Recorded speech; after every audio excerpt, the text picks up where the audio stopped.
श्रीमहागौरीस्तोत्रम्। श्वेते वृषे समारूढा श्वेतांबरधरा शुचिः महागौरी शुभं दद्यान् महादेव प्रमोददा। या देवी सर्वभूतेषु मा महागौरीरूपेण संस्थिता। नमस्तस्यै नमस्तस्यै नमस्तस्यै नमो नमः। वन्दे वाञ्छितकामार्थे चन्द्रार्धकृतशेखरा सिंहारूढा चतुर्भुजा महागौरी यशस्विनी। पूर्णेन्दुनिभां गौरी सोमचक्रस्थिताम् अष्टमं महागौरी त्रिनेत्रां। वराभीतिकरां त्रिशूल डमरूधरां महागौरीं भजे। पाटम्बरपरिधानां मृदुहास्यानालङ्कारभूषितां। मञ्जीरहारकेयूरकिङ्कणी रत्नकुण्डलमण्डितां। प्रफुल्लवदना पल्लवाधरां कान्तकपोलां त्रिलोक्यमोहनं। कमनीयां लावण्यां मृणालां चन्दनगन्धिलिप्तां। श्वेते वृषे समारूढा श्वेतांबरधरा शुचिः महागौरी शुभं दद्यान् महादेव प्रमोददा। या देवी सर्वभूतेषु मा महागौरीरूपेण संस्थिता। नमस्तस्यै नमस्तस्यै नमस्तस्यै नमो नमः। वन्दे वाञ्छितकामार्थे चन्द्रार्धकृतशेखरा सिंहारूढा चतुर्भुजा महागौरी यशस्विनी।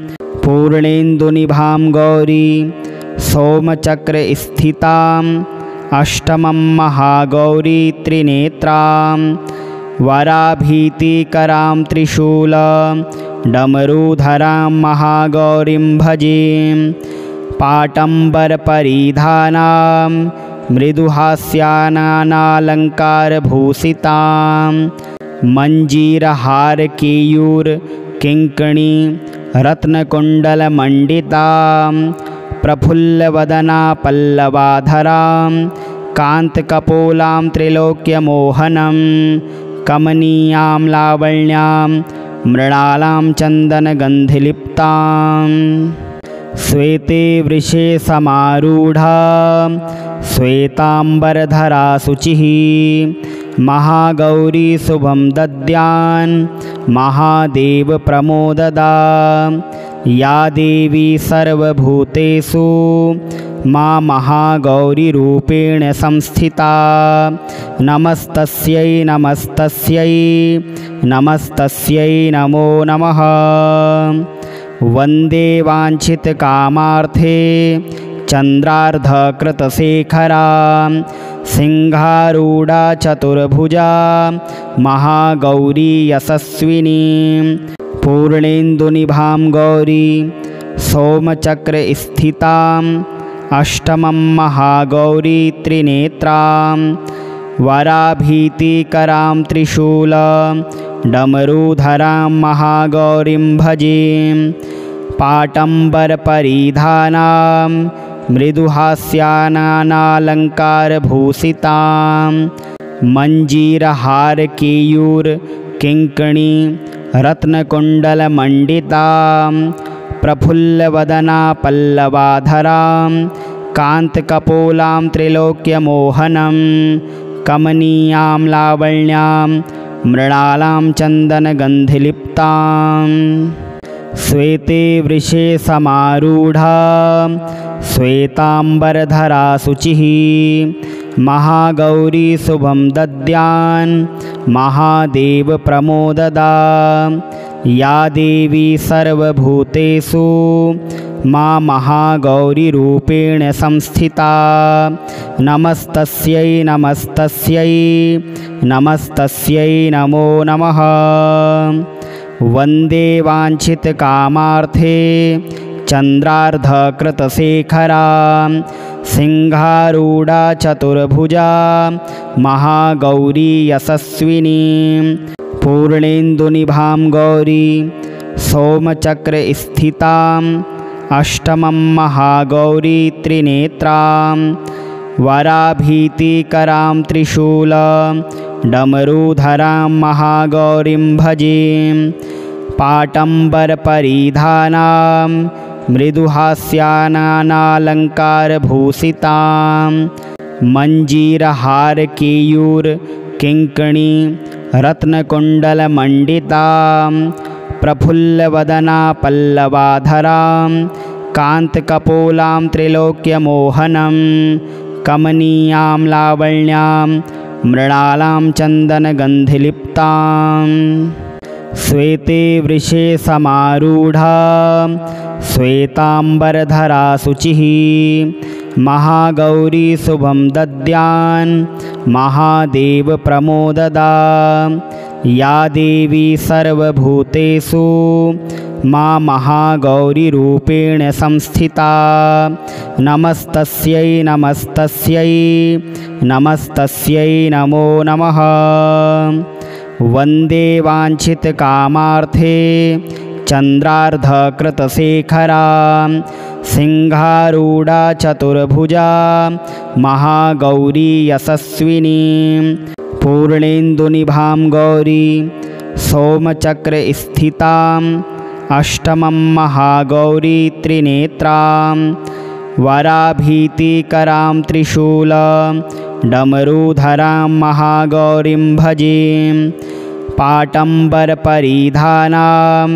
मृदुहास्यानालङ्कारभूषितां मञ्जीरहारकेयूरकिङ्कणी रत्नकुण्डलमण्डितां प्रफुल्लवदना पल्लवाधरां कान्तकपोलां त्रिलोक्यमोहनं कमनीयां लावण्यां मृणालां चन्दनगन्धिलिप्तां श्वेते वृषे समारूढा श्वेताम्बरधरा शुचिः महागौरी शुभं दद्यान् महादेवप्रमोददा या देवी सर्वभूतेषु मा महागौरीरूपेण संस्थिता नमस्तस्यै नमस्तस्यै नमस्तस्यै नमो नमः।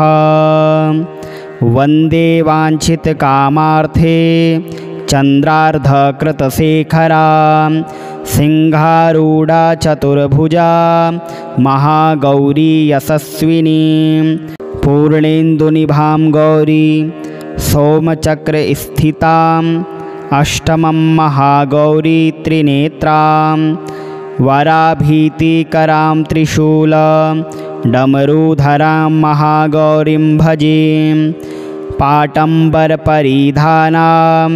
मृदुहास्यानालङ्कारभूषितां मञ्जीरहारकेयूरकिङ्कणी रत्नकुण्डलमण्डितां प्रफुल्लवदना पल्लवाधरां कान्तकपोलां त्रिलोक्यमोहनं कमनीयां लावण्यां मृणालां चन्दनगन्धिलिप्तां श्वेते वृषे समारूढा श्वेताम्बरधरा शुचिः महागौरी शुभं दद्यान् महादेवप्रमोददा या देवी सर्वभूतेषु मा महागौरीरूपेण संस्थिता नमस्तस्यै नमस्तस्यै नमस्तस्यै नमो नमः।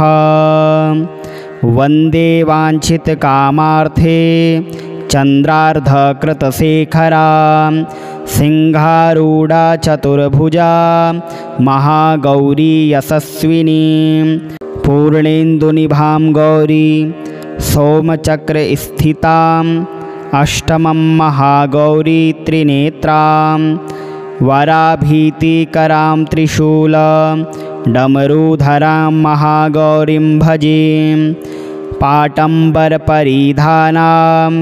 मृदुहास्यानालङ्कारभूषितां मञ्जीरहारकेयूरकिङ्कणी रत्नकुण्डलमण्डितां प्रफुल्लवदना पल्लवाधरां कान्तकपोलां त्रिलोक्यमोहनं कमनीयां लावण्यां मृणालां चन्दनगन्धिलिप्तां श्वेते वृषे समारूढा श्वेताम्बरधरा शुचिः महागौरी शुभं दद्यान् महादेवप्रमोददा या देवी सर्वभूतेषु मा महागौरीरूपेण संस्थिता नमस्तस्यै नमस्तस्यै नमस्तस्यै नमो नमः।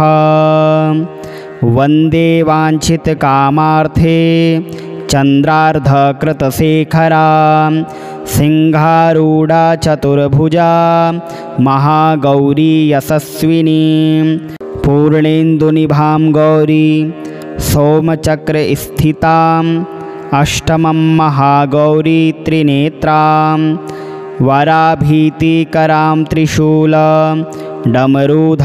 महागौरीं भजे पाटम्बरपरिधानां मृदुहास्यानालङ्कारभूषितां मञ्जीरहारकेयूरकिङ्कणी रत्नकुण्डलमण्डितां प्रफुल्लवदना पल्लवाधरां कान्तकपोलां त्रिलोक्यमोहनं कमनीयां लावण्यां मृणालां चन्दनगन्धिलिप्तां श्वेते वृषे समारूढा श्वेताम्बरधरा शुचिः महागौरी शुभं दद्यान् महादेवप्रमोददा या देवी सर्वभूतेषु मा महागौरीरूपेण संस्थिता नमस्तस्यै नमस्तस्यै नमस्तस्यै नमो नमः। वन्दे वाञ्छितकामार्थे चन्द्रार्धकृतशेखरा सिंहारूढा चतुर्भुजा महागौरी यशस्विनी पूर्णेन्दुनिभां गौरी सोमचक्रस्थिताम् अष्टमं महागौरी त्रिनेत्रां वराभीतिकरां त्रिशूलडमरूधरां महागौरीं भजे पाटम्बरपरिधानां मृदुहास्यानालङ्कारभूषितां मञ्जीरहारकेयूरकिङ्कणी रत्नकुण्डलमण्डितां प्रफुल्लवदना पल्लवाधरां कान्तकपोलां त्रिलोक्यमोहनं कमनीयां लावण्यां मृणालां चन्दनगन्धिलिप्तां श्वेते वृषे समारूढा श्वेताम्बरधरा शुचिः महागौरी शुभं दद्यान् महादेवप्रमोददा या देवी सर्वभूतेषु मा महागौरीरूपेण संस्थिता नमस्तस्यै नमस्तस्यै नमस्तस्यै नमो नमः। वन्दे वाञ्छितकामार्थे चन्द्रार्धकृतशेखरा सिंहारूढा चतुर्भुजा महागौरी यशस्विनी पूर्णेन्दुनिभां गौरी सोमचक्रस्थिताम् अष्टमं महागौरी त्रिनेत्रां वराभीतिकरां त्रिशूलडमरूधरां महागौरीं भजे पाटम्बरपरिधानां मृदुहास्यानालङ्कारभूषितां मञ्जीरहारकेयूरकिङ्कणी रत्नकुण्डलमण्डितां प्रफुल्लवदना पल्लवाधरां कान्तकपोलां त्रिलोक्यमोहनं कमनीयां लावण्यां मृणालां चन्दनगन्धिलिप्तां श्वेते वृषे समारूढा श्वेताम्बरधरा शुचिः महागौरी शुभं दद्यान् महादेवप्रमोददा या देवी सर्वभूतेषु मा महागौरीरूपेण संस्थिता। नमस्तस्यै नमस्तस्यै नमस्तस्यै नमो नमः। वन्दे वाञ्छितकामार्थे चन्द्रार्धकृतशेखरा सिंहारूढा चतुर्भुजा महागौरी यशस्विनी। पूर्णेन्दुनिभां गौरी सोमचक्रस्थिताम् अष्टमं महागौरी त्रिनेत्रां वराभीतिकरां त्रिशूलडमरूधरां महागौरीं भजे। पाटम्बरपरिधानां मृदुहास्यानालङ्कारभूषितां मञ्जीरहारकेयूरकिङ्कणी रत्नकुण्डलमण्डितां प्रफुल्लवदना पल्लवाधरां कान्तकपोलां त्रिलोक्यमोहनं कमनीयां लावण्यां मृणालां चन्दनगन्धिलिप्तां। श्वेते वृषे समारूढा श्वेताम्बरधरा शुचिः महागौरी शुभं दद्यान् महादेवप्रमोददा। या देवी सर्वभूतेषु मा महागौरीरूपेण संस्थिता। नमस्तस्यै नमस्तस्यै नमस्तस्यै नमो नमः।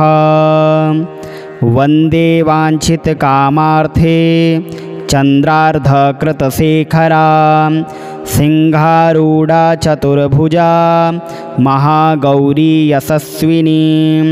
पूर्णेन्दुनिभां गौरी सोमचक्रस्थिताम् अष्टमं महागौरी त्रिनेत्रां वराभीतिकरां त्रिशूलडमरूधरां महागौरीं भजे।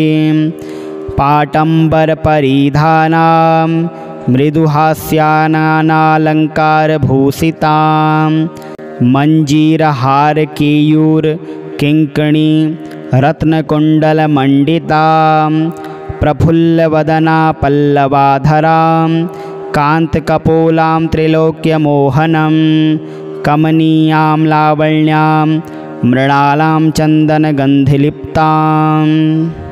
श्वेते वृषे समारूढा श्वेताम्बरधरा शुचिः महागौरी शुभं दद्यान् महादेवप्रमोददा। या देवी सर्वभूतेषु मा महागौरीरूपेण संस्थिता। नमस्तस्यै नमस्तस्यै नमस्तस्यै नमो नमः। वन्दे वाञ्छितकामार्थे चन्द्रार्धकृतशेखरा सिंहारूढा चतुर्भुजा महागौरी यशस्विनी। पूर्णेन्दुनिभां गौरी सोमचक्रस्थिताम् अष्टमं महागौरी त्रिनेत्रां वराभीतिकरां त्रिशूलडमरूधरां महागौरीं भजे। पाटम्बरपरिधानां मृदुहास्यानालङ्कारभूषितां मञ्जीरहारकेयूरकिङ्कणी रत्नकुण्डलमण्डितां प्रफुल्लवदना पल्लवाधरां कान्तकपोलां त्रिलोक्यमोहनं कमनीयां लावण्यां मृणालां चन्दनगन्धिलिप्तां।